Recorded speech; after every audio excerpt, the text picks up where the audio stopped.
Let's talk about cancel culture.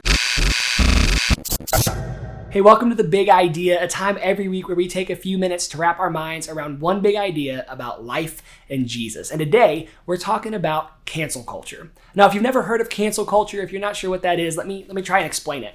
The idea of canceling really came onto the scene a few years ago. Now, what happened where there was a few celebrities who had honestly done some really bad stuff, and people were trying to figure out how they could play a role in bringing justice. And what happened was essentially people started boycotting these celebrities with the goal of ending their career. And in essence, they wanted to cancel them. And so canceling became a way that people exerted influence. It became a way that people looked to apply justice where they felt that justice wasn't happening. And it worked. And as people realized that canceling other celebrities, other people worked, canceling began to be used more and more and more. And if you fast forward a few years, this reaction becomes so widespread that we have become what experts, commentators are calling a cancel culture. The rise of cancel culture has been quick and it has been powerful. We need to understand what cancel culture is all about. And cancel culture has one main value. It has one thing that it's after, and that is condemnation. Cancel culture looks to condemn someone who has done something wrong, to bring punishment, and in the eyes of some, to bring justice. Cancel culture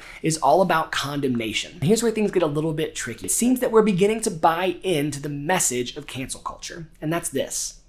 Someone who does something wrong is irredeemable. The question we have to ask is cancel culture shaping us to become more like Jesus or less like Jesus? And to answer that question, I want to tell you a story from the life of Jesus and see what it has to teach us about cancel culture. Because in this story, the story of Jesus and a guy named Zacchaeus, we see Jesus come face to face with someone who has been canceled by his culture, someone who has been outcast from his society, someone who has been 100% canceled. And we can see what Jesus does in that situation and see how we might need to respond to the cancel culture that we live in. So if you ever want to read this story for yourself, you can find it in the book of Luke in chapter 19, but I just want to tell you a story right now. So there's this guy named Zacchaeus, and Zacchaeus has a job. He's a tax collector. Now here's why that matters. Zacchaeus was a Jewish guy, and at the time that Zacchaeus lived, the Jewish people had been conquered and were being oppressed by Rome. And one of the main ways that Rome exerted their power on the Jewish people was through taxation. They would send Jewish tax collectors like Zacchaeus around to go and take money from their own people and send that money to Rome. And then the Romans would use that money to pay soldiers who would come in to mistreat people, to take their property, to abuse them, to treat them as slaves. So obviously these tax collectors who were basically funding the oppressors were not very highly thought of. But that's not as bad as it gets. In fact, it actually gets worse, because the way that tax collectors made money was, instead of going in and saying, hey, Rome wants $100, we need to give $100 to Rome, so give me $100 and I'll give that to them, they would go in and say, Rome wants $200. And instead of giving Rome $200, they would give Rome the $100 that Rome had asked for, and they would keep $100 for themselves. And so tax collectors, not only were they traitors, they were also thieves. Nobody liked Zacchaeus. He was completely and totally canceled. But one day Jesus came to his town. So as Jesus came to this town, the whole town left their houses and went out to the main road to see this Jesus guy, to figure out what he was all about, maybe to see a miracle. Everybody went to go and see Jesus, including Zacchaeus. But whereas everybody in the town, they all gathered in the same place, they pressed up against the gate of the town and watched as Jesus entered, Zacchaeus went down the road. Zacchaeus stayed away from the crowd and he climbed up into a tree. Now, part of this was, we're told that Zacchaeus was a really short guy. He couldn't see over the crowds. He had to climb a tree so that he could even see Jesus. But I think that part of it too was Zacchaeus didn't want to be around anybody else. Zacchaeus knew that if he was around the other people, then he would be around the people who had canceled him, who had said, dude, we're done with you. You have no value to us anymore. You have no purpose anymore. Get out of our sight. You're canceled. We condemn you. Zacchaeus went away from the crowd so that he could be alone, so he wouldn't have to feel the shame that came with being canceled. But something happened that day that changed everything for Zacchaeus.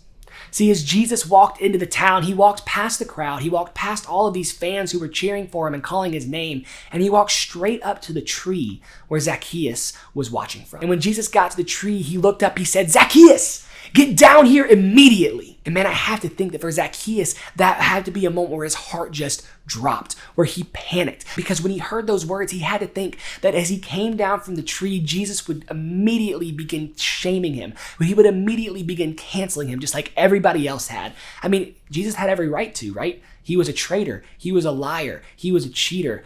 he was canceled. But as Zacchaeus climbed down from the tree, that's not what Jesus did. Instead, Jesus looked at me and said, Zacchaeus, let's have lunch together. Let's hang out. I have to wonder how long it had been since Zacchaeus had an invitation to hang out with somebody.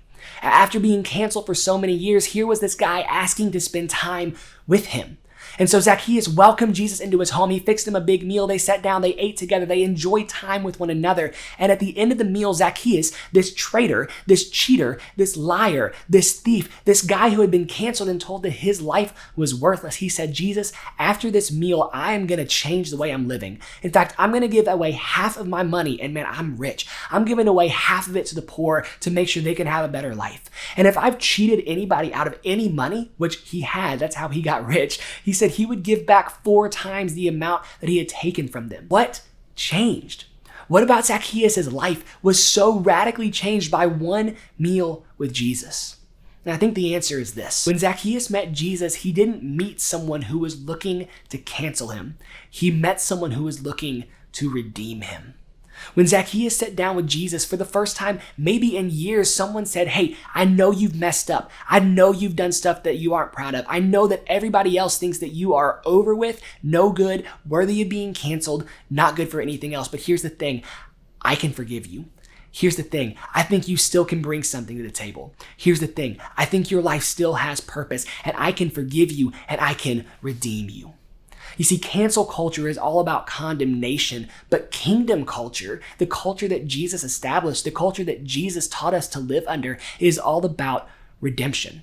And as we see from the story of Jesus and Zacchaeus, redemption changes everything. And as followers of Jesus, we're called to pursue kingdom culture. We're called to pursue redemption over condemnation, kingdom culture over cancel culture, because as followers of Jesus, we're called to pursue kingdom over everything.